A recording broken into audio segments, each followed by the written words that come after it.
যে ইউসুফ পাঠান একটা নয় দুটো বিশ্বকাপ খেলেছে, যে ইউসুফ পাঠান হাতে ওয়ার্ল্ড কাপটা নিয়েছে, যে ইউসুফ পাঠান, যে ছবিগুলো দেখছেন, এই ইউসুফ পাঠান ভারতের সন্তান।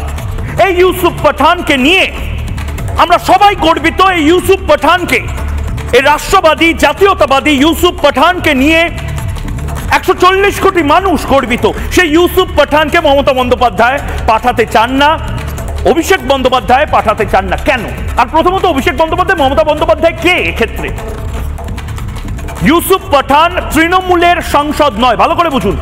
ইউসুফ পাঠান জিততে পারেন তৃণমূলের সিম্বলে, কিন্তু আজ ইউসুফ পাঠান যদি তৃণমূলটা ছেড়ে দেয়, তারপরেও ইউসুফ পাঠান সাংসদ হিসেবে থেকে যাবে।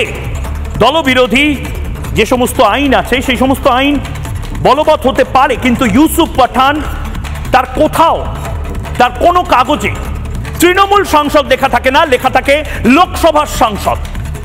লোকসভার সাংসদকে, মুর্শিদাবাদ বহরমপুরের সাংসদকে সারা বিশ্বের সামনে পাঠানোর চেষ্টা করেছিল ভারতবর্ষ, যেটা আসলে পাঠাতে দিল না তৃণমূল কংগ্রেস।